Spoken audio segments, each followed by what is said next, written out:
call to order Historic Landmarks Commission, June 5th, 2024. Can we start with a roll call vote? Or not roll call vote, roll call.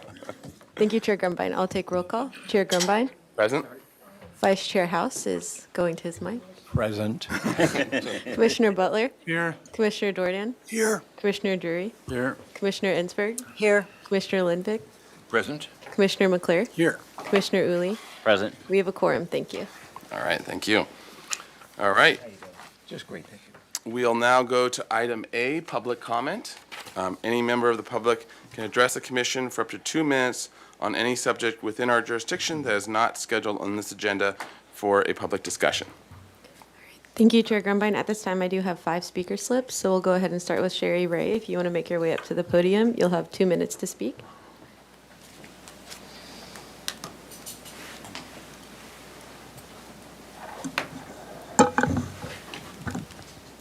Good afternoon. Is this thing on? There's an old saying, the true meaning of life is to plant trees under whose shade you do not expect to sit. That is what A. Boyd Doremus did more than a century ago. He lived in a magnificent home and garden at 601 East Anapamu Street. He owned the whole block, much of it used as a nursery where he grew seedlings, including stone pine trees, from seeds he imported from the Mediterranean where they flourish. I live on that block. He likely planted one of the trees in my front yard, along with the stone pines named for him on Anapamu Street. Ordinances forbid me from cutting down that tree without a comprehensive review. But a block away, a stand of trees, an official city historic landmark since 1997, has been decimated without the input of the Historic Landmarks Commission. Doremus was our first park superintendent, a visionary who planted trees to provide shade that would long outlive him. Today, no one from that department will speak here about the ignoble end of that iconic canopy. Dozens of the original landmark trees are long gone. Several more have recently been reduced to stumps and logs and ground into sawdust. Those marked with X's await the same fate, scheduled as we speak. How far away we are from Santa Barbara that honors history, tradition, and forebears like Doremus, Franceschi, DeForest, Chase, Pejos, Condon, Sharp, and countless others who have done everything possible to advocate for preservation and protection of those trees. Today, totally ignored. Without accountability for the destruction of a living landmark. History will long record what has happened here, who spoke for the trees, who clear-cut them, and how we proceed. There is another saying we should heed. The best time to plant a tree is 20 years ago. The second best time is now. In memory of Dr. Doremus then, we must now act to honor our heritage. Let us have the vision to plant the next great stand of Italian stone pines for those who will sit in their cooling shade in the decades to come, and care for them in a way befitting a city historic landmark. Thank you. Thank you. Thank you. Okay, up next we have Emma Brinkman. If you want to make your way up to the podium, you'll have 2 minutes to speak.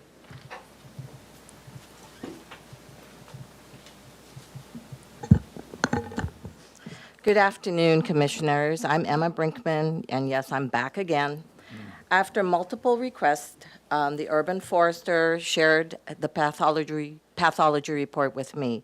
To his knowledge, this was the first time the landmark was tested for pathogens. In 2013, this landmark came before this commission as a discussion item. Commissioner Murray, at that time, described the landmark as a disaster and requested a disaster preparedness plan. A full assessment of all remaining trees should have occurred, including soil and pest testing. Anything less than that is negligence. A proactive plan, including mitigation for soil pathogens and pests, should have been adopted. But there's no point in going into shoulda, coulda, would've. In 2023, when I spoke before this commission, I mentioned that Lompoc, home to a similar stand of stone pines, had a comprehensive biannual assessment plan, which included robust outreach to the community through town hall meetings at the Stone Pine Hall. Think about it, they have a hall named for their stone pines. There was no need for our Parks Department to reinvent the wheel. They just needed to look to Lompoc for an example of effective stone pine management. It is true that the Lompoc stand shares similar challenges as our landmark. The difference here is that the public is kept informed and part of the discussion. Mature trees have been removed due to instability but are replaced with like in a timely manner. Recently, an email from staff came to my attention. The email states that for a discussion item to be fruitful, staff needs to present a project at a time of their own discretion. With trees coming down this week, that time will be after 5 or more trees are removed. We brought the lack of proper management and neglect of this landmark to the attention of this commission in 2023. Over 6 months later, ample time to put a report together, we are still waiting for a seat at the table. Thank you. Thank you. Thank you. Up next, we have Lisa Ballantyne. If you want to make your way up to the podium, you'll have 2 minutes to speak.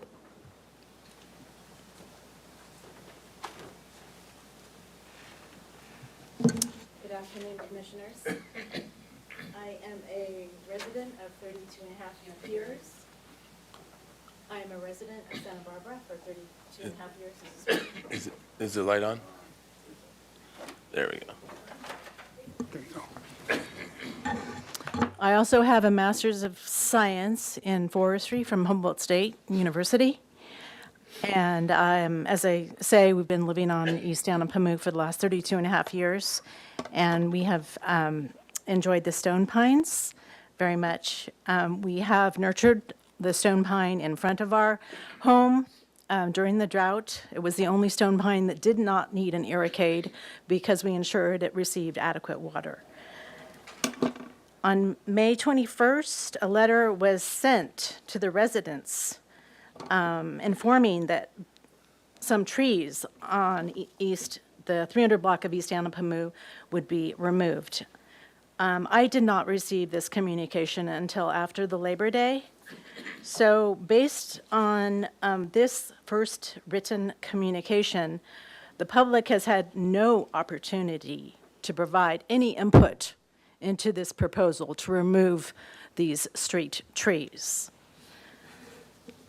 There has been no reports provided to the public with any assessment as to the condition of these trees.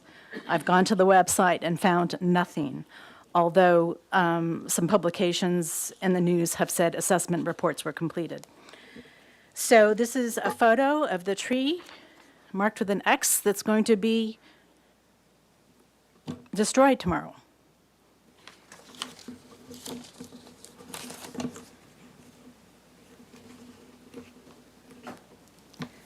This is a photo of the canopy of that same tree.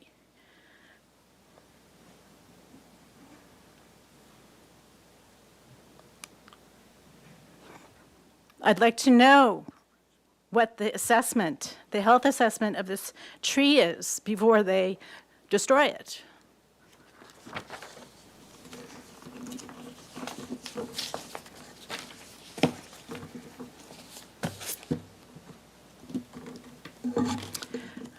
Without proper involvement of the community, I feel like the city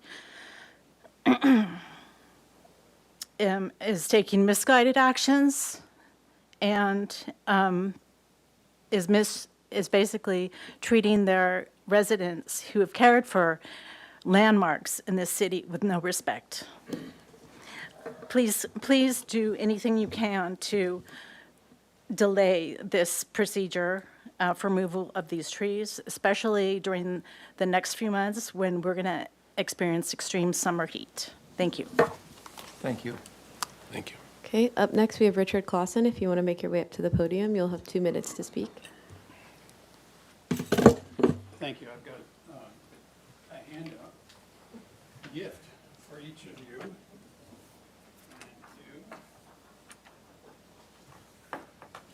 So thoughtful. Thank you. Let it not be said that there is no payback to serving on this commission.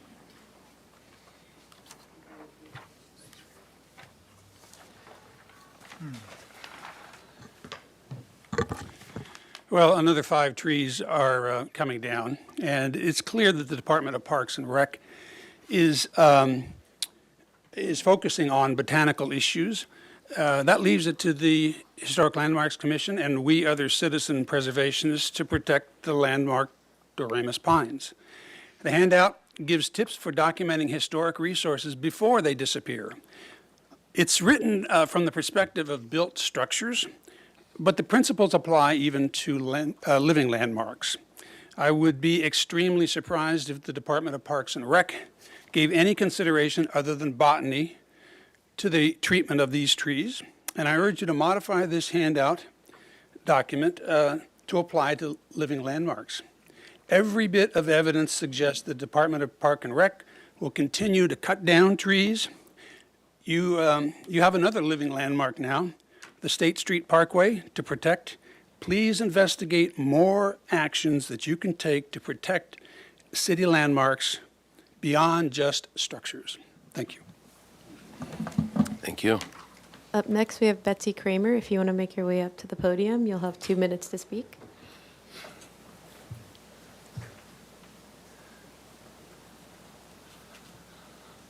Hello, I'm sorry, I wrote out mine today and very carefully, 2 minutes, and I've lost it. So it's just me. And me and my dog, who could not be in the sun. So I'm here representing Citizens Planning Association, and we've been a part of Santa Barbara planning since 1960. And we spoke before the City Council on Tuesday about this issue, about the issue of the trees, and a copy of that statement is on your website. So what I basically would like to say is that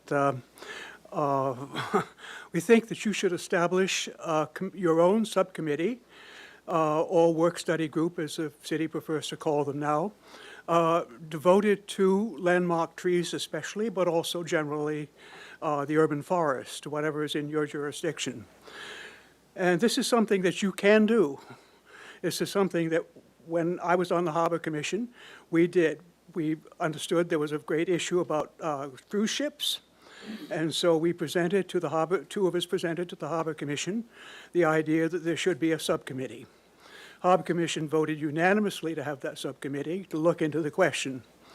And the subcommittee met for, I don't know, about a year and a half, monthly or whatever they felt was important, and came up with a report, and with a lot of people who had testified to the issue of cruise ships. And it came up with a report, we presented it, they presented it to the City Council, and the City Council adopted it.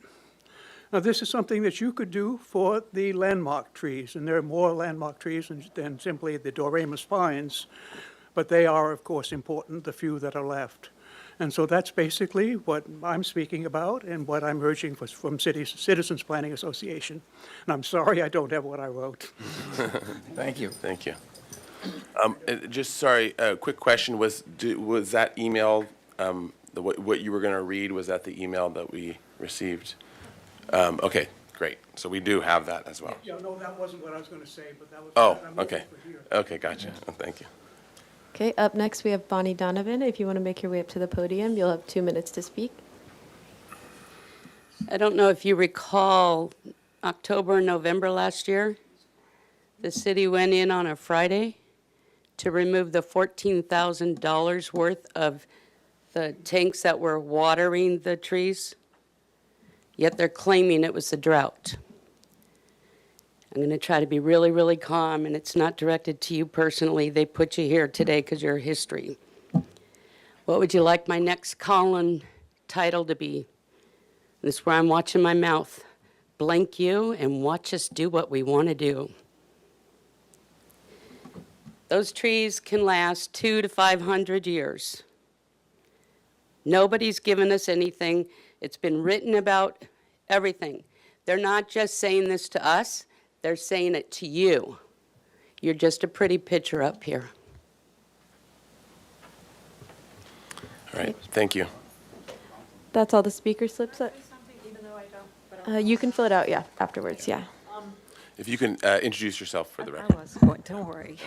My name's Chris Newhouser, and everybody, well, almost everybody except Rick, we live on the east side. And anybody who goes to the bowl, certainly going down Annapurna, would have enjoyed what we've looked at forever. And I know it's not just Jill Zachary's. I wouldn't imagine it's just Jill Zachary that, gets to make up her mind to get rid of those trees. But I think it's really rotten that really so many people get ignored that have been bringing it to you over and over. And rotten, just like Bonnie Donovan said, that you all are getting ignored too. And it just doesn't make sense because we're here, we're standing up, we live here, we pay taxes, and it's not much to ask, you know? So, anyway. Thank you. Okay, I don't have any further speaker slips. And I'm not seeing any further movement, so I'm going to go ahead and move to virtual public comment. I do have one hand raised at this time for Mary Louise Days, so I'm going to go ahead and give you permission to speak, and you'll just have to unmute yourself. Thank you. I'm Mary Louise Days, a retired assistant planner, and I've written on city park histories. And I, of course, grew up enjoying the Doremus Italian stone pines, as did my father before me and my mother. I would like to endorse the comments made by the previous speakers. Thank you. Okay, at this time, we don't have any further hands raised on Zoom, but we did receive written correspondence from Kevin Boss, Joan Livingston, Betsy R. Kramer, and Sherry Ray that were distributed to the commission prior to the hearing. And with that, I'll turn it back over to you, Chair Grumbine. All right, thank you. Okay, we will close public comment, and we'll go on to item B, approval of the minutes of Historic Landmarks Commission meeting May 8th, 2024, and May 22nd, 2024. Motion to approve the minutes. Second. All right, we've got a motion and a second. Under discussion, any edits to the minutes? All right, let's have a roll call vote to approve the minutes. Thank you, Chair Grumbine. I'll take roll call vote. Commissioner Dordan, Is this a vote on both because I have to abstain on one of them? I think we can separate them. Okay, so we'll go for the first one first, May 8th, 2024. Yes. Okay. Commissioner Drury, Abstain. Excuse me. Commissioner Ensberg, Abstain. Commissioner Butler, Yes. Commissioner Lindvik, Yes. Commissioner Uli, Yes. Commissioner McClure, Yes. Vice Chair House. I know I missed a meeting. I don't know if it was that one. It was this one. Okay, so I abstain. Chair Grumbine, Abstain. motion passes. All right, now we know why it got bumped to this meeting to be able to be approved. Okay, and then, and actually, I don't know if members of the public that are leaving right now, if they do want to stay at all, I think there may be some additional information as we get through our items here, not during public comment, but by the first item, in the next 5 to 10 minutes. Okay, thank you. Okay, so then we'll go on to the second part of that, which is our May 22nd minutes. And we still have the same motion and a second. So any more discussion?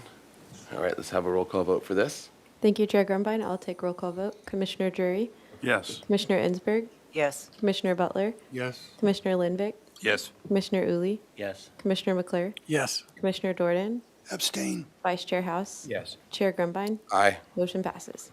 Okay. All right, we are on to item C, approval of the consent calendar for June 5th, 2024. Motion to approve the calendar. All right, got a motion, Commissioner Second. Uli, second by Commissioner Drury. To staff. Thank you, Chair Grumbine. Item A was 121 East Cannon Perdido Street, which received final approval, or project design approval and final approval with findings. Item B was 122 East Cannon Perdido Street, which received project design approval and final approval with the condition that the details of the ramp and wall match those of the Presidio across the street and findings. Item C was 135 East Anapamu Street, which was continued indefinitely with the comments that the trash enclosure doors should be more traditional with vertical planks and a wood frame around each door panel. 2, study the storefront to achieve a more horizontal orientation for the transom lights. If this is not possible, they are acceptable as proposed. 3, provide more detailed specifications for the light fixtures, including the color temperature of the lights. And item D was 904 through 906 West Mission Street, which received final approval as submitted. And that is all for consent. All right. So any questions or discussion about the consent? Yes, Chair Grumbine, I had a question on the 105 East Anapamu, and I was just curious about the light fixture. It's mentioned that they were to look at the light level, but I was wondering about the style of it. It seemed a little awkward to me. I didn't know if you talked about that or... I felt it was appropriate enough, and it's on the back of the building, so I wasn't too concerned about it. Okay. We talked about the 400 watt max as being way too much and the color. Yeah, they Yeah. just quoted a segment from the lighting design ordinance and said maximum wattage, 400 watts. So it was a little vague. It needed more specific information. But as far as the design of the fixture, I didn't feel it was something to make a big deal over. Since it was on the back? Yeah, it's just that is a unique building, and it didn't really feel, the light fixture felt more like a carriage house fixture, but it is on the back, and if that's what you felt, then I just wanted to make that The comment. building is neither here nor there, so I didn't think it, it was a gem of a building that needed a lot of scrutiny on the light fixture. Okay, thank you. All right, any other discussion? All right, let's have a roll call vote for approval of the consent calendar. Thank you, Chair Grumbine. I'll take roll call vote. Commissioner Butler, Yes? Commissioner Lindvik, Yes. Commissioner Uli, Yes. Commissioner McClure, Yes. Commissioner Jordan, Yes. Commissioner Drury, Yes. Commissioner Insberg, Yes. Vice Chair House. Yes. Chair Grumbine. Aye. Motion passes. All right, okay, now we'll go on to item D, announcements, requests by applicants for continuances and withdrawals, future agenda items, and appeals. So, to staff. I'll start it off. Ms. Menendez. I wanted to assure you, Mr. Chair and Commissioners and the public, that Ms. Rydell and I took your request to have this, the Stone Pines on the agenda to the city planner, the director of community development, and the director of the Parks and Rec, and we're told that they were not ready to come before you, and it would not be a good idea to agendize a discussion item without the applicant team there to hear your concerns. As you probably know, Ms. Rydell and I are not the decision makers. We cannot force something to go on the agenda. However, I did receive notification from Nathan Slack, the urban forester superintendent today, with a tentative schedule of what is to come, when it will be coming before you. He said he hopes to be here July 17th at the Historic Landmarks Commission to provide an overview of current conditions of the trees, short and long-term expectations, options for species designation, and request your input. August 1st, the item will then go to the Street Tree Advisory Committee to introduce species designation for discussion.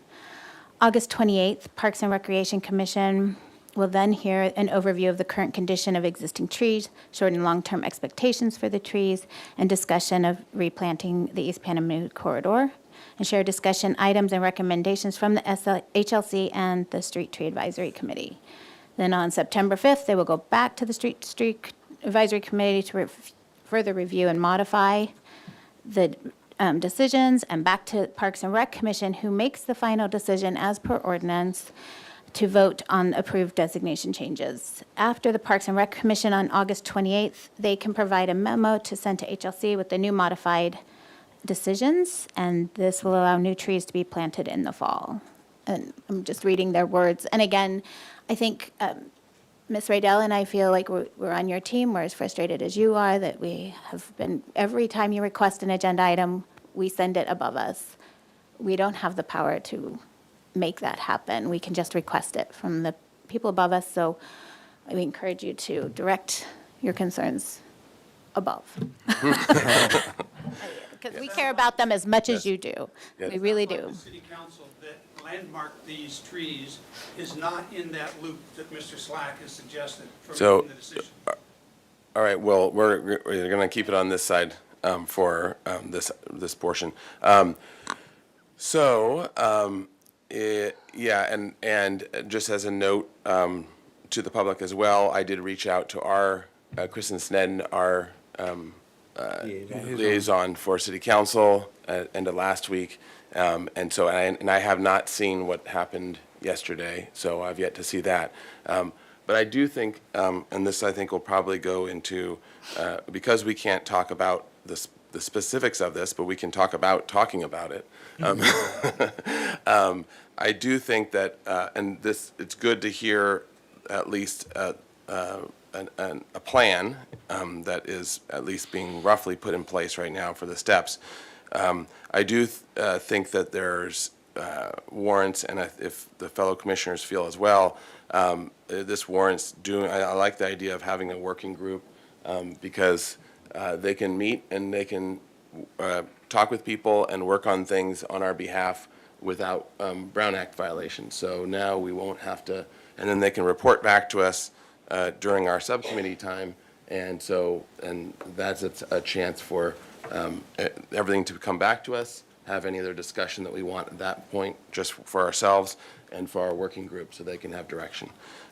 So I think that might be a really prudent way of actually being able to be part of the conversation, and at least as a minor portion of our group. Mr. Chair? Yes. In the meantime, as these months go by, will there be a continued assault on the trees, on the stone pines of Anapamu? I think that's going to be part of our working group or subcommittee's ability to find out and get to the heart of a lot of these things without it having to be an agendized item. Well, I hope it's not fiddling while Rome burns, because it certainly seems that way to me.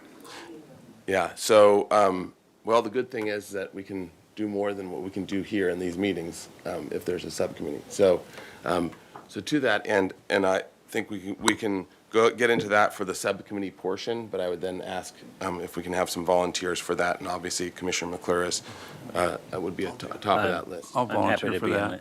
Okay, so we'll do that officially at the subcommittee reports section, the next section. Let's wrap up any other announcements and requests. Mr. Chair, just one more thing, please. Yeah.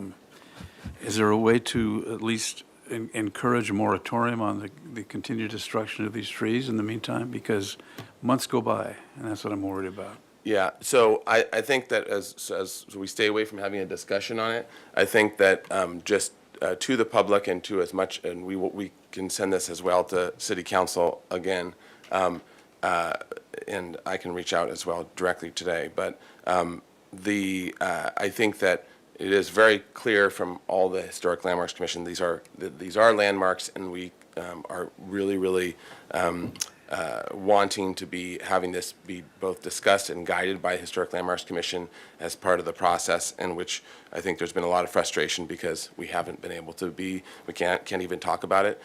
So we definitely want to send the fact that we're very concerned with them.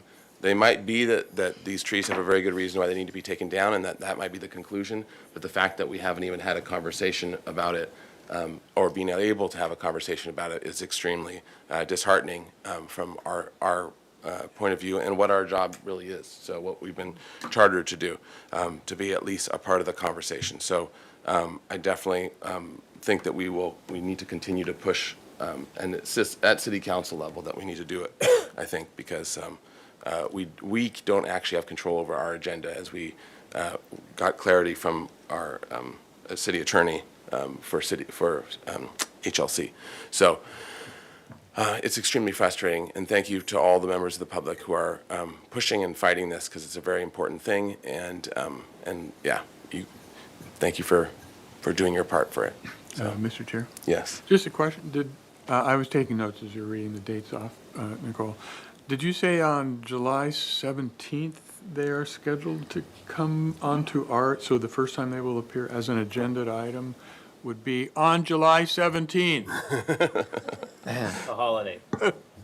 Yes, that is correct. They are scheduled to appear before the HLC on July 17th, and as you were saying, Chair Grumbine, we can't get into a discussion on this item. Yeah. But I would also like to remind the commission and members of the public that the HLC also doesn't have the power to prevent the removal of these trees. So it is important to direct those comments to City Council and the Parks and Recreation.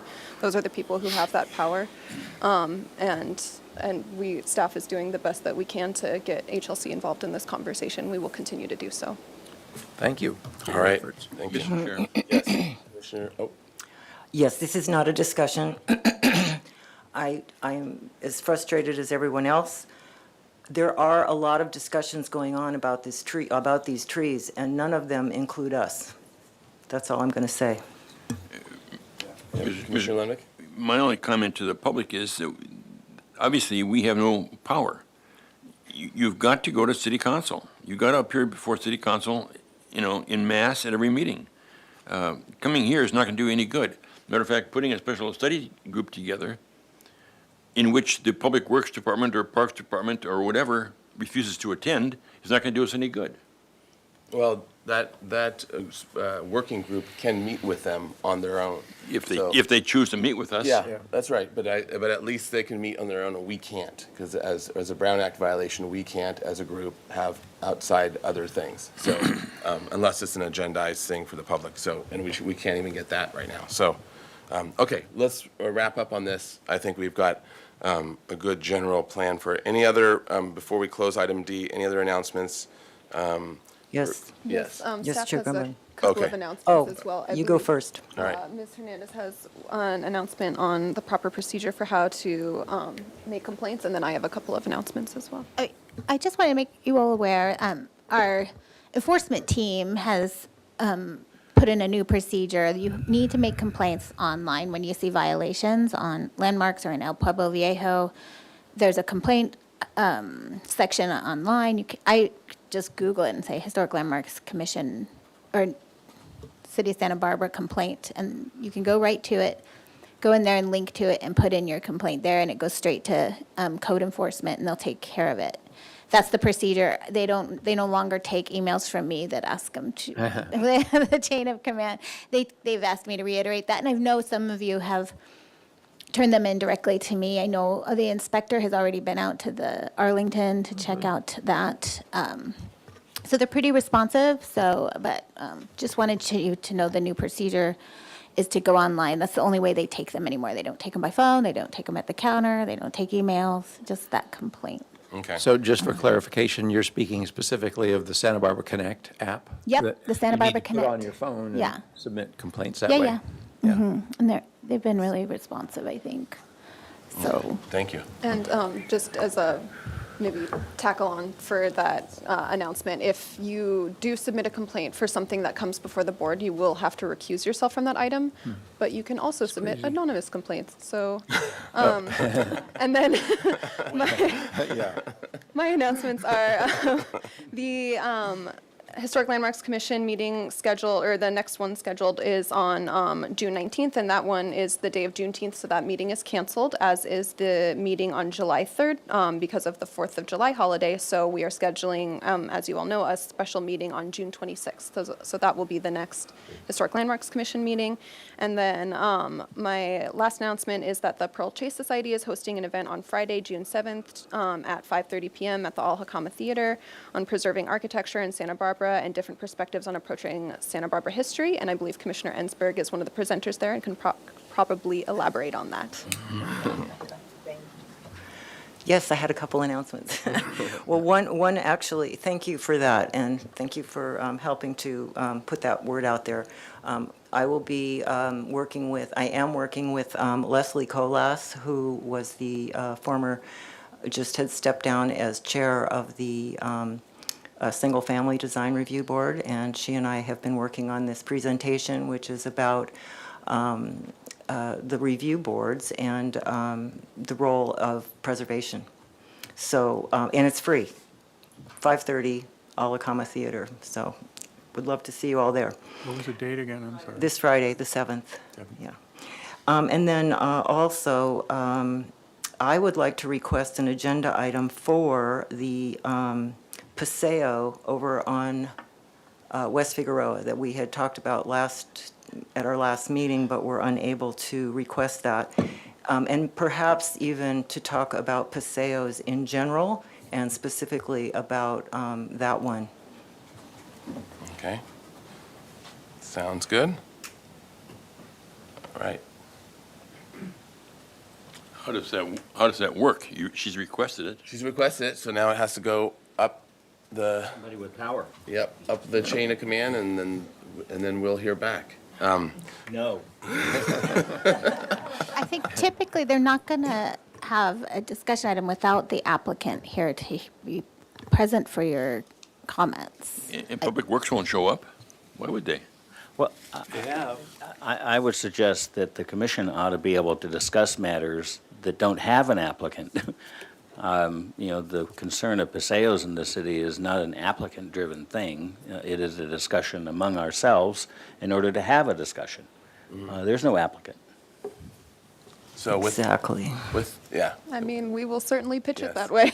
And actually, I would ask as part of that request, it's not just sort of leaving the room and then going up and then we hear back the answer. If they wouldn't mind reaching out to me and we can have a conversation about it and whoever the decision makers are for for that or the group of them, because I think these are really important, and I think that there's a strong frustration over the last couple of years with us not being able to talk about things. Yes, and Chair Grumbine, if I could just add to that, is that this is really, we as designers are very, this is what we do. We talk about things proactively, not waiting for something to come and be pushed upon us, but to be Or rubber stamp approval. yeah, aware of something and to talking about something. And there's many of these types of issues that we as HLC, I believe, should be able to talk about. And I appreciate Commissioner Uli's comment, and I think that that's the point. Thank you. All right. Either that or go to jail. All right. Any?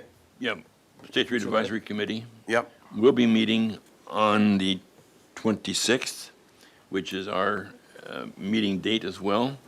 They're meeting from 3 to 5, so I will be here part-time and at the State Street Advisory Committee the remainder of that date.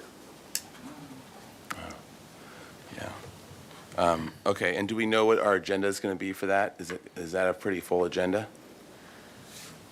And has that been officially announced, our supplement meeting, or special meeting, I have not. the 26th? So the next State Street Advisory Committee meeting, I'm sorry, I missed the The date. State Street Advisory Committee is meeting on the 26th from 3 o'clock to 5 o'clock. That's the so date that of is the, that's the day of the HLC meeting, starting at 1:30, so. So yes, obviously the State Street Advisory Committee discussion will not be on the 26th meeting, but I will talk to State Street Advisory Committee staff about agendizing it for the 17th, which Well, would be the following meeting. They've made the agenda, and there's going to be, the full committee's there, plus So- half the city of Yeah, Santa so Barbara. I won't be here, so that's the point. Yeah, so I think that my question is, can we move our special HLC meeting that is currently being planned for the 26th, can we move it to a different date or time? I doubt that we'll be able to accommodate a different time. I can talk to admin staff and see what kind of hearing availability we have for the meeting room. Likely, if Commissioner Lenvik is able to attend the beginning of the HLC meeting and then might have to leave and go to State I Street will have to as Advisory well. Committee. And we're going to try to keep that agenda short anyway. Okay. so. And I'm wondering whether we can also even shift to like noon or something and do a consent a little, basically take the same day, but just start earlier. I can talk Okay. to staff about what we can do See to you. accommodate, so Okay. that way Commissioner Lenvik can attend both. Perfect. Or we may end up with fewer commissioners. Yeah, and I'm going to be having to attend that as well, so. Yeah, okay, so let's look at that as the flexing schedule. All right, a lot of scheduling. One other question, Chair Yes. Grumbine. I wonder if Commissioner Dordan has any input about the objective design development standards that he could share, or is there anything that you know of going on with The that? short answer is no. But we're waiting. I don't have the date of the next meeting, but there's been no development that I'm aware of since the last meeting of the Objective Design Standards Group. So I have nothing new to report. When it comes to this committee, I will have a long statement to make about it. And pardon my interruption, Mr. Chair, are we officially in subcommittee reports? Yes. I think we kind of drifted in. Oh, yeah, I guess we are now. We got there. I think we're believe done we- with the announcements. Was there any other announcements? It was just in a subcommittee report. Okay. We will be convening this designation subcommittee in July because we will have the Mills Act applications in. So mid-July, I will email the subcommittee and find out the best day.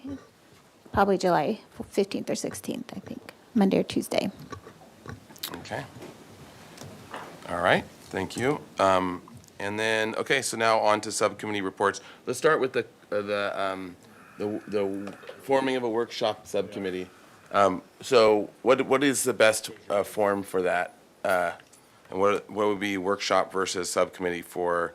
And it seems like it's going to be, it would be more of a long-standing thing, because it would be for, if it was for the purpose of urban forests and or, you know, historic landmarks that are plantings, then, and those discussions and that working group kind of method, does it really matter whether it is a subcommittee or a working group? I think the object is that you would be able to meet without an agendized hearing. That's right. I would have to look into the difference between the two and which one has a low enough quorum that you wouldn't need to agendize it. I recorded your request for the working group or the subcommittee during announcements, so Okay. I can look into that and then get back, and then at the next hearing, you guys can form the working group and elect the members that you would like to serve on it. Does that sound good? Well, I think we can get the volunteers and lists now, Okay. and then whether it's a working group or subcommittee, tell us which one works and why, and then that they'll just be already up and running, if that sounds good. And the working group or subcommittee would essentially be an urban forestry. Yeah, subcommittee focusing or on the working group. landscape questions that will be arising as we Gotcha. go forward. Okay. Mr. Chair? And to that, I think there'll probably 4 at most. Yeah, Commissioner Uli? Just to keep it broad and not very specific, it seems to me it would be like a living landmarks working group, so that we have the context to talk about more than just simply these challenged pines. What about masonry and things that are not buildings, but they're still built elements? Site features? That might fall more into structures and a similar type of treatment that we can deal with structures. Some discussions in historic preservation circles talk about living landmarks that are primarily composed of biological materials, primarily. That allows for built features such as curbing and planters and so forth. But if you talk about living landmarks composed primarily of biological materials. Okay, that seems like a pretty Good good. word. So even if it's dead. It's still biological. It's still biological. Okay. All right, so that sounds good. So in terms of the volunteers, we have Commissioner McClure, Commissioner Uli, Commissioner Drury. Does that sound good, everyone? Okay, so those will be our 3. Yeah, Commissioner. Volunteer to assist by tying myself to a tree. That might be the only thing. Might be called upon. And Tree hugger, you. through the chair, if in case the limit is 2 to not receive a quorum, obviously Commissioner McClure would probably be Yes. the number one. Is there, if it can only be 2, are there, who do we want? All right. I did hear Commissioner Uli first. If I'll be an alternate. and with an alternate, yeah, Commissioner Drury. I think it'll be fine. I think we'll have no problem with the quorum thing. We're a giant commission. So okay. Anything else for subcommittees? Yeah. Anything else for subcommittees? All right. In that case, that was the longest items A through general business that we've had in a long, long time. Okay, so now we'll be on to item 1, structure of merit designation for 1708 Paterna Road. And for this item, I'm going to hand it off to you. I thought you were going to say that. As a potential conflict of interest, because the owners are our clients. So, all right. So Okay. let's take it over. Who is presenting? Is there, okay, staff is presenting. This, Come on up. Oh, yeah, absolutely, right up here. doesn't matter. Yeah. They're really comfortable, too. Okay, Ms. Hernandez. Thank you. Commissioners, today we're considering the designation of 1708 Paterna Street You evaluated the historic structures report last week and found it eligible as a structure of merit, and now we are here for the official structure of merit designation. Because you've recently reviewed this so quickly, I'll just quickly go through the qualifications. To begin with, the period of significance of the building is 1929, when Sewell and Murphy redesigned and added to this building to its current configuration. Sewell and Murphy are noted architects in Santa Barbara, and it was designed in the English arts and crafts style. The building does retain a large amount of historic integrity of location, design, setting, materials, workmanship, and feeling, and can convey its 1929 period of significance, the year that Sewell and Murphy remodeled the house. And it qualifies under Criterion 3, as it is an example of English arts and crafts tradition. This style, which originated in the mid-19th century Great Britain, was less common in Santa Barbara as opposed to other architectural motifs, such as the Craftsman and Spanish Colonial Revival styles. However, it does contribute to the architectural heritage of the city. It is really reflective, as I just said, of British domestic architecture exemplified by Edwin Lutyens, Philip Webb, and C.F.A. Voici, which you see one of his examples here compared to the building on Paterna. And the building on Paterna embodies the following characteristics of the style: the picturesque massing, the stucco siding, the rolled eaves designed to mimic the traditional thatching of an English farmhouse, the steeply peaked roofs, the variously sized wood, multi-paned windows. And it also embodies significance as a contributor to the street as a whole, because it is mostly built of early 1920s period revival movement houses. It also has the significant signature sandstone retaining wall, steps, and garage, which exemplify Santa Barbara's traditional use of sandstone for site improvements. And it also was designed by Sewell, Murphy, and Hastings. That's still under Criterion 3. And they are one of the leading interpreters of the period revival movement in Santa Barbara. This is one of the very few houses designed by them in the English arts and crafts style, was they were much more known for their Spanish colonial and Mediterranean revival styles.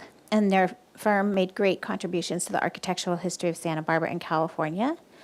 And finally, the building qualifies under Criterion 5 as well, as the sandstone walls, steps, terrace, garage, and house are an established feature of the Riviera neighborhood since 1929.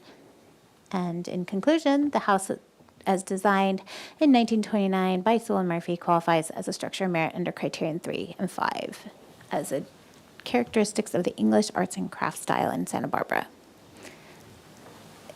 Thank That you. concludes my presentation. Okay, I guess we'll open it to public comment then next. Thank you, Vice Chair House. At this time, I haven't received any speaker slips for this item, but if you do wish to speak in person, you can fill out a speaker slip by the back door. I'm not seeing any movement, so I'll go ahead and move to virtual public comment. If you wish to speak on Zoom at this time, you can raise your hand and we'll call on you. I'm not seeing any hands raised, and we didn't receive any written correspondence for this item, so I'll turn it back over to you, Vice Chair House. Thank you. I will close public comment, open it to questions from the commission. Any questions? Any comments? I have a comment. Commissioner Dorden. I'm quite happy to support this.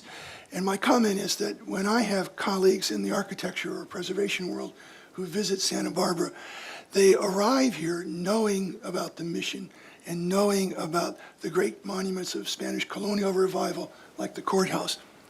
If I have a chance to drive them around, they leave impressed with the quality of residential architecture in this town, the range of it, the quality of it, and the diversity of it. And this is an example of that.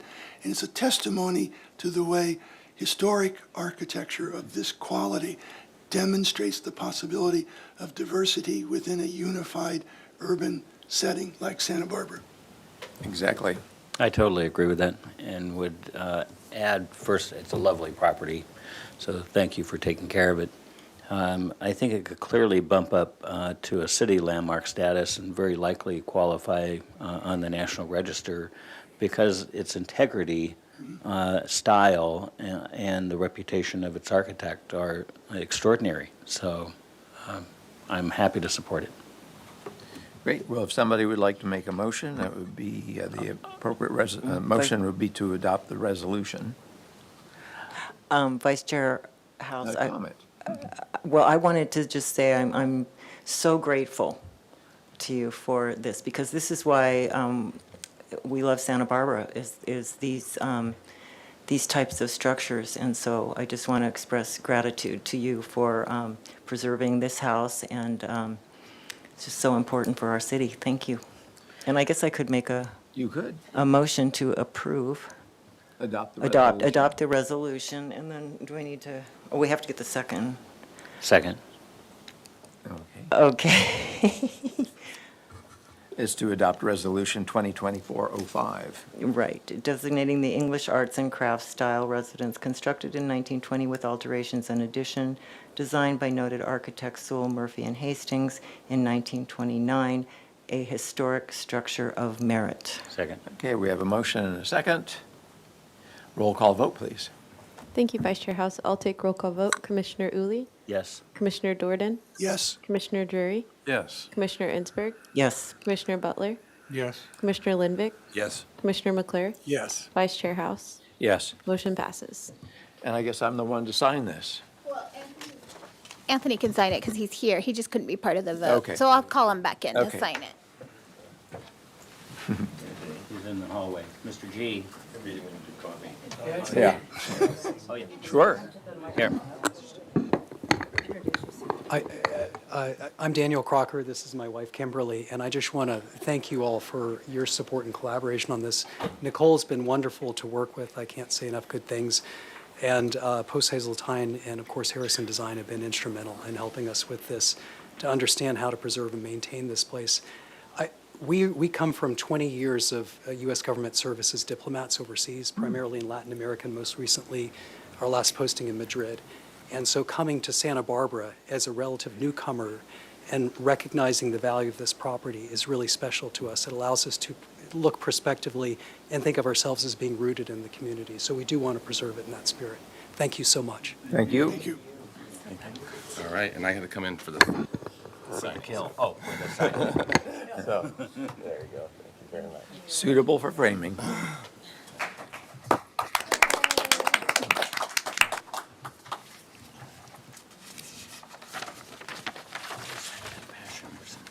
Yeah. All right, so we will now go on to item 2, which is our second and last item.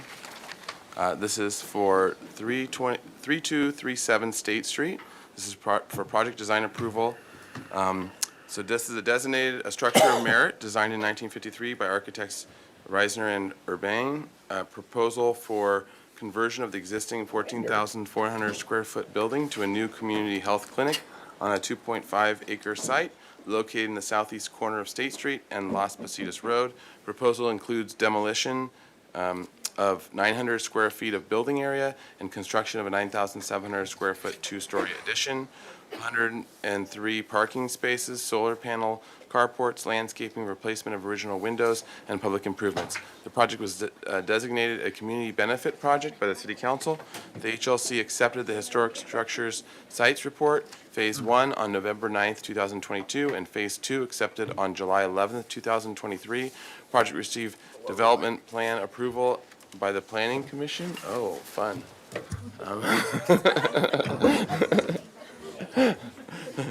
All right. Public, take note. This is how you do it. All right. And public improvements, the project was designated a community benefit project by the City Council. The HLC accepted the Historic Structure Sites Report, Phase 1, on November 9th, 2022, and Phase 2 accepted on July 11th, 2023. Project received development plan approval by Planning Commission and general plan amendment and specific plan approval by the City Council. Project design approval is requested. Project compatibility findings and major alteration findings are required. Project was last reviewed July 12th, 2023. And we have the Historic Structure Sites Report, which is accepted in 2022, and the Phase 2 Historic Structure Sites Report accepted in 2023, and the Windows Assessment Memo. So, all right. So with that, welcome. If you could introduce yourselves for the record, we'll go to staff for any comments or summaries. Nope. Okay, so then we'll go to the minutes from last time, the motion from last time, and we'll go through all those, and if you can explain how you answered those and any other changes that have happened to bring us to this point, as well as the window assessment memo explanation as well. So, all right, with that, if you want to, here we go. Introduce yourselves for the record. Okay, I was going to say, good afternoon. Good afternoon. I'm Alicia Harrison with Brownstein. I'm the applicant for the agent. And up at the table with me, I have 196. Go ahead. I'm Eva Pokłardowska. I'm Senior Project Manager with 196 Architects. And I'm Sarah Corder, Architectural Historian for the project. All right, welcome. All right, so the motion from last time was to continue to the Planning Commission with the following comments. One, in general, the commission is very supportive of the project and likes the direction in which it is being designed. Two, the commission appreciates the way the materials have been simplified so far. Continue simplifying the materials with the suggestion of eliminating or changing the composite wood. Three, make the awning coverings uniform, either angled or straight. Four, study the awnings at the entry, looking at asymmetrical designs while still leaving it off the building. I guess the awning off the building.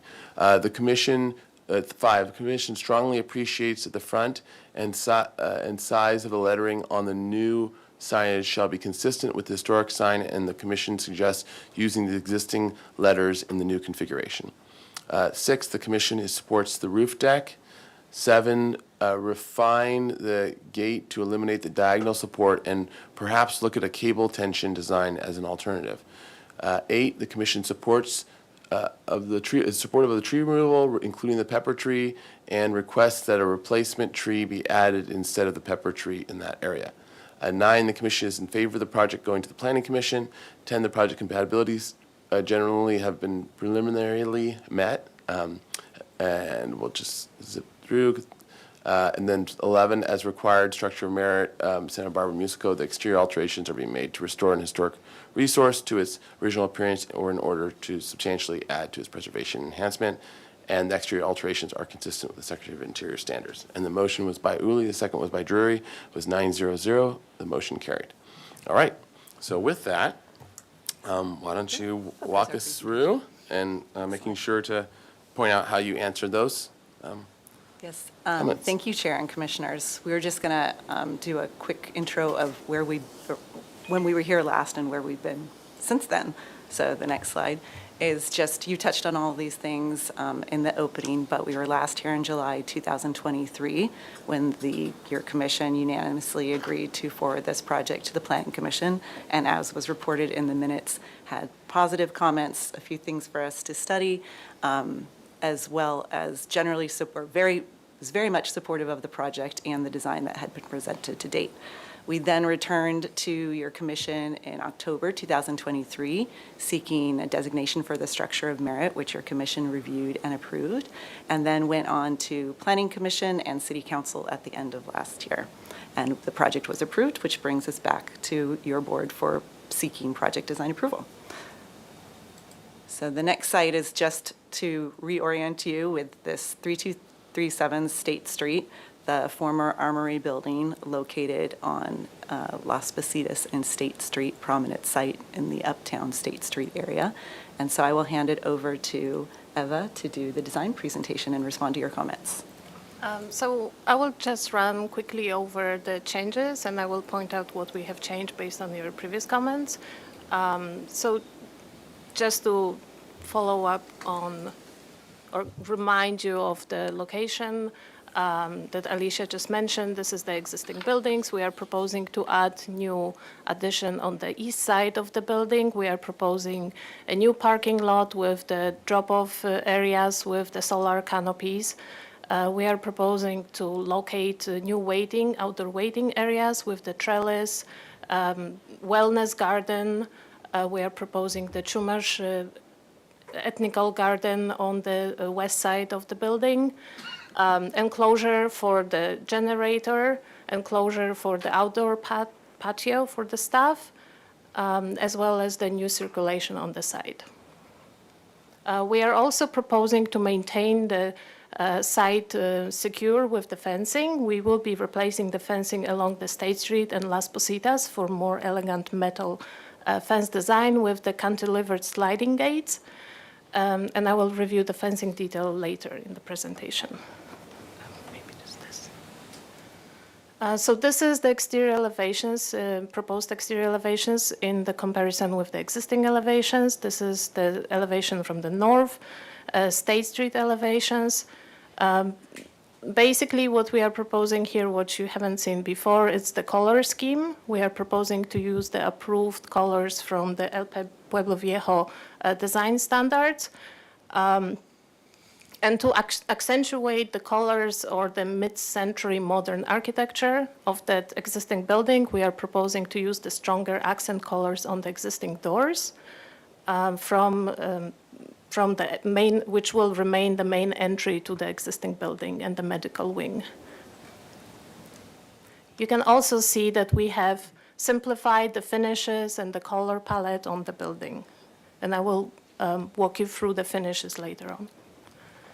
This is the elevation looking on the south side, looking from the parking lot. Again, the existing doors will remain and will be pushed back. The revisions to the portico were made. You will see it later in the details. You can also see on this elevation the main stair and elevator tower at the addition. This is elevation looking from the east, mostly focusing on the new addition. Elevation looking from the Las Positas Road, and you can see far in the back the new addition is sitting behind the existing buildings. Those are interior courtyard elevations. The one on the top is looking towards the existing assembly building with the covered outdoor staff patio for staff. And then elevation on the bottom is looking onto the new addition. This is the dental wing entry. Those are the finishes that we revised based on your previous comments. So we have removed the composite wood materials that we were proposing for the beams, and we will be replacing this with the metal profiles. Also, you can see in the center, here in the center, those are the main building materials. So we are proposing the stucco in two colors. This will be the engineered stone cladding, the metal cladding on the second floor, and those are the trims colors on the new building, and the portico and trellis elements. Those are the accent colors for the existing doors. This is the accent color for the trims and gutters on the existing building. Those elements here, the materials are the proposed glazing on the new addition with the finishes for the frames. And I'm also including here a roof covering for the existing to match match mostly the existing finishes on the building. And then this is the new roofing. I'm also including the CMU finish for the trash enclosure that you will see. And then the metal that has that rusted look, this will be for our staff enclosure and generator enclosure, as well as the signage, monumental signage on the site. Oh, and I want to go back to our existing elevation, so maybe I'll just move back, because we want to point out the notes that we are adding for replacing the windows. We have this scaled sample for your review, and I will let Sarah to talk about in more detail about our findings about the existing windows. Hi, Commissioners. Thank you for having us today. As Evan mentioned, I want to talk a little bit about the window replacement and why we proceeded with doing a conditions assessment for you. While the replacement of historic windows is allowed by the Secretary of Interior standards, it's not very common. It's much more common to repair and restore historic windows. So that's where we started with this project, is looking at how we can repair and restore the windows that are there. We looked at these options very closely, and we pulled in some window restoration experts to help walk us through, is it feasible or not? And we quickly got to the answer that it's not feasible, and in most cases, actually impossible. So having the idea of replacing an entire glazing system was concerning to me as a historian because I want to make sure that this project is conforming to the standards, and we want to limit any damage to the building. So because of the significance of the undertaking, Nicole and I discussed preparing a conditions assessment so that it is very clear that we have failures in the materials, we have structural failures around the windows. We also have a lot of evidence of things being done improperly back in the 50s when the building was constructed, and the settlement over time has created even more issues. There's also been a lot of really bad repairs, unsympathetic repairs over the years, and when that didn't work, painting over said repairs to make everything look fine. And we went through a very extensive conditions analysis of every single window to make sure that they really were to the point that they could not be saved. Since we are proposing removal and replacement of all of the windows, we are working diligently with a manufacturer who has, after 6 months, provided this lovely sample behind us that shows kind of how we got to where we are to try to get the windows as close as we possibly can to match the current windows and material profile and configuration to limit any type of aesthetic interruption for the building. And that's really all I have about the memo. I'm happy to take questions at the end, but I'll turn back to Eva at this time to go through the other comments that we have. So going back to the site elements that we looked last time, and we hear your comments, and we did revisions to the portico entrance, we just used the same architectural language for all those elements. So they are cantilevered from one side, extending away from the building, and they have those slats on top of it, so they kind of look all the same. The same language, we have revised the staff outdoor patio, the same supports that were previously sloped, we just make them straight. So everything speaks the same language and have the same scale. We also looked at the gate. We went back and forth with the manufacturer and finally found a different one who will be able to provide the tension rods instead of the tubes that we were showing before for a diagonal structural elements at the gates. On this sheet, you can also see the trash enclosure, very simple design with just single sloped roof. I just want to talk about the signage on the existing building. So we took your suggestion. We will be reusing the letters, and we did the graphics to show how many letters we can reuse. We want to add a logo in front of it. The logo will be the same material and finish as the existing letters to match. I also combine all the other signage on the building for your reference, as well as the side monumental sign at the entrances to the parking lot. The entry sign, we will keep two options. We want to use the hollow redwood tree trunk for one of them, but we are not quite sure if this will work out at the end. So we want to keep both options for now. And we have Sasha to talk about the landscape. Hello. For the record, my name is Sasha Shoblin. I'm with Arcadia Studio, and I'm going to be responding to the comment about the pepper tree that's being removed. We're going to replace that tree with 3 California box elder. They're in the location where we have our retention pond, so this species can handle periods of flooding and periods of drought. They're a pretty large, upright tree. They grow to around 40 feet tall. So they should provide the same coverage as the pepper tree did before. Okay, thanks.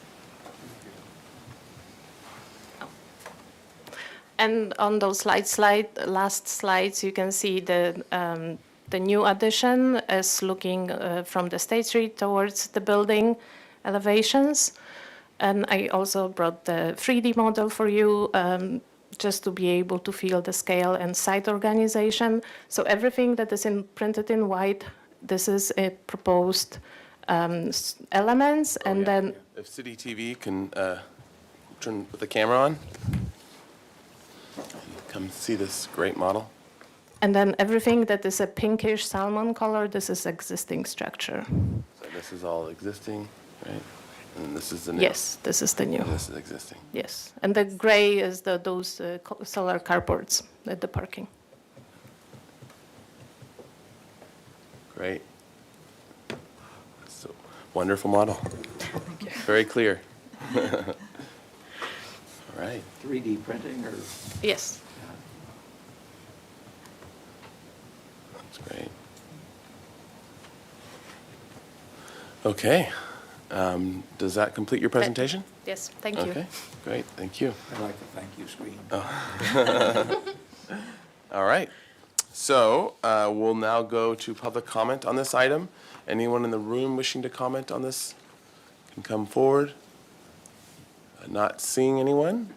Let's go to online. All right, thank you, Chair Grumbine. At this time, we don't have any virtual participants, and we didn't receive any written correspondence for this item, so I'll turn it back over to you, Chair Grumbine.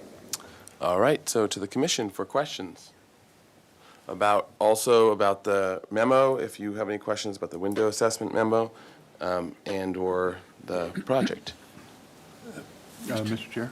Yes, Commissioner Butler.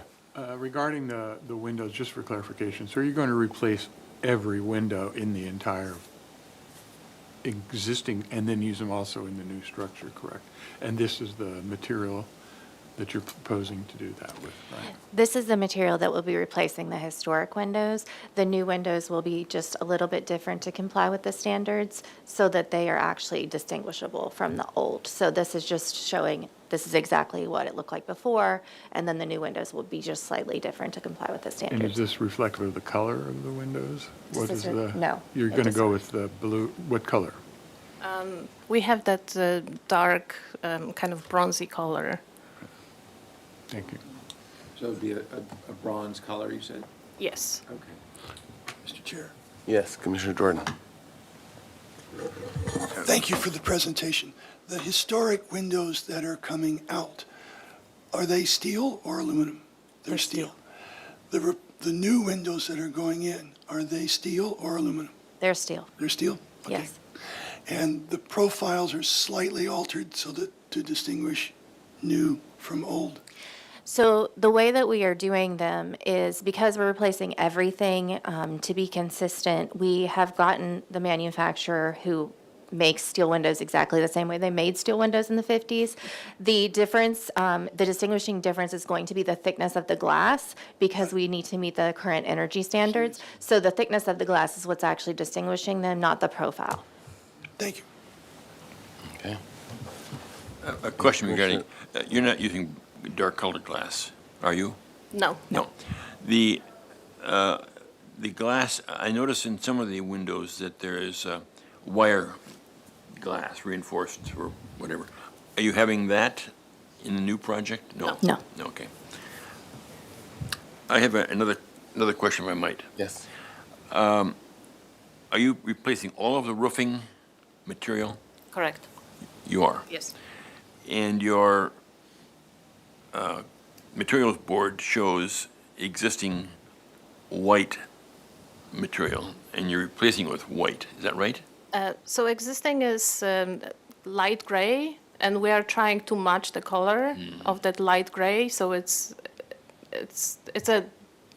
not white. It's just a lighter gray color. You also mentioned that we don't deal with signing at this level. You understand that? But you identify 18 letters reused. Where are they from? So From the military? They are from the military. Typically, in a historic rehab project, we would want to keep original signage, but because we're going from the United States government to American Indian Health and Services, we do not want to keep the United States signage, so we're doing a Scrabble tile kind of situation with the letters, so it's reusing them, manufacturing what's not there, and then putting them all back up. So it will look the same, it will just be very different. Thank you. All I have. All right. Other questions? Oh, yeah, one more. Did we previously see solar panel roof structures? Yes. I did, okay, I don't recall. Yeah, thank you.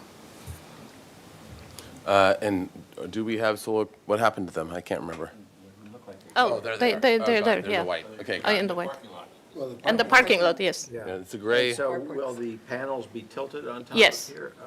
Okay. No, the structure will be tilted. It's like 8-degree, that is the, Flat here, but, it- so these will be tilted some. yes, it's 8-degree tilt. Yeah, pretty minor. And we have no jurisdiction over that. Okay, any other questions? Mr. Chair? Yes, Commissioner Lee. In the window assessment, you evaluated 100% of the existing windows on the existing building. Were 100% of the windows in failure? We found that I believe 90% of them were in some form of failure. Most of them were never properly leveled when they were installed, which was one of the big issues that we experienced. Most of them have splitting at the seams, which we were told by the window restoration, you can't come back from that on steel windows. They can't really fix it. The windows that were in good shape, they weren't really in good shape. They're not really operable. There was replacement glass and things like that. So even if they didn't have a structural failure in that other 10%, they were definitely not able to save them. And the other thing that the report kind of goes into that I didn't discuss today in detail is that the way they have to take them out in order to replace them, in order to do a restoration of them actually requires demolition of the walls. So it was such a situation that it would be causing more harm than benefit. So any of them coming out is going to have that issue. So that's kind of where we landed on taking them all out, even though we're 10%, we maybe could have made work, but none of them meet energy efficiency or noise or anything like that, or security of any kind. So then you have a clear procedure for removing the existing window without the subsequent damage to the building in order to put the new windows in? It was quite dramatic when they told us how they're going to do it. They can actually basically like shatter them and pull them out if they're not having to save them. So they're going to basically like cut through the steel in the middle, and they're going to just pull them out in pieces versus having to pull them out as one whole panel. So it seemed very dramatic to me, and I asked a lot of questions about that because I didn't want there to be damage. You should have given us a warning before you told us that. We're sensitive. Yeah. We might be able to have something to do with windows, but apparently we can't do anything about trees. All right, any other questions? Are these Italian stone pines here? They're not. Speaking of which, no, we can't talk about it. All right. Yes, Chair Grumbine. Yes, Commissioner Two questions. Ginsburg. On this image here, did we talk about the, these walls, the seat walls? Where we see the people sitting down. Did we ever talk about those in terms of a different kind of material than the rest of the building? Or did you think about that, or? So we were planning to do the contrast. color concrete walls, just simple color concrete. But not any contrast? Well, if they're colored concrete, then they will be at least appearing as different material. Different color. 'Cause there's plaster, and you don't have colored concrete on the building, right? Yeah. Okay, so I think it's probably just the rendering doesn't look like they're different materials. Yeah, They but they're will. very similar in. Yeah, they'll be but yeah, I just want to make sure that we're understanding what the rendering's showing Okay, yeah. versus what the building is. Thank you. And then to the windows again, maybe on one of the elevations, it seemed like at the bottom, some of them were blue, had a bluish Can you go tint to to them. those? Are they all clear, or some of them, and maybe I was, On the existing, they will be all clear. The new one will have frosted glazing. okay, that's what I was seeing. Yeah, Yeah. just for privacy. Privacy and security. So it's just the frosting that makes the color look a little bit different? Yeah, a little bit darker. Okay, thank you. Gotta love frosting. Getting All hungry? right, Yeah. all right. Other questions? Mr. Chair, I have a comment. All right, do you want to kick us off? Well, seems like we're out of questions, so, all All right. As a comment, I found the memo about replacing the windows very persuasive. I taught in the School of Architecture for many years. We had a lot of students who were going through on ROTC scholarships. They would often wind up in base management positions, and they would send us hilariously sad photos of military repairs to existing structures. So when you talked about the poor quality of repairs, I used to have a drawer full of those kinds of photographs. So I found it very persuasive. Thank you. Save your tax. Yeah. All right. Comments? Just, someone want to kick off with general comments? I guess I will. I'm very supportive of the project. I think it has matured in a very pleasing way. Happy that you're able to play a little Scrabble and reuse at least the letters to get them to say something else. Very supportive of the project. All right, comments? Mr. Chair? Yep. I would repeat the comments, strongly support it. Because of its location, it's going to be exciting to watch as you make progress with the construction and development. Obviously, it's a highly visible location. Anyway, look forward to it when it's completed, and then the kind of service that it'll deliver to the community. Well done. I'll repeat it too. Okay. All right. Anyone want to say anything negative? No, but if Somebody. no, but if nobody else has any comments, I would make a motion for design approval. I'll second that. Second. All right, I heard Vice Chair House first. Chair All right, Grumbine? so And then let's go to the findings. I have a whole litany Oh, of yeah. findings to And make. then we'll go into for discussion. Is that, or do you want to? Yeah, I don't want to say anything negative. I think this is an amazing project, and I think you've done a stellar job, and it's really fantastic. So I will just say that, I think when the landscape come in, there will be more contrast, but that one image we were looking at felt a little military. My father was an Air Force pilot, so it just felt a little bit all neutral. So that's why I asked that question. And, if that were maybe a slightly darker tone, it might help to give more visual interest and contrast. But I realized, the landscape is going to do a lot of that too. So I just, that's why I asked that question. But I think it's an amazing project, and kudos to all of you for your great work. Yes. All right, so maker of the motion, want to go through? That the commission finds the project compatible with our design guidelines. The project is compatible in architectural character with the city and its neighborhood. It is of appropriate size, mass, bulk, height, and scale. It is sensitive to itself, being a resource. Public views of the ocean and the mountain are not impacted, and there is appropriate use of open space and landscaping. The exterior alterations are being made to restore the historic structure or historic resource to its original appearance, or very close to it, and to aid its preservation and enhancement, and that the exterior alterations are consistent with the Secretary of Interior standards. All right. I think that's it. So we got a motion and a second. So under discussion, any further discussion on this? All right, let's have a roll call. Oh, Does this Mr. Remick? need to come back to us for finals? Yeah, it will. This is just for project design So approval. would we send it to consent? I mean, it's pretty thoroughly put together right now. It's a pretty big project. Right. And Never yeah, mind. and there's a lot of details that'll need to be Never worked, mind. shown. All right.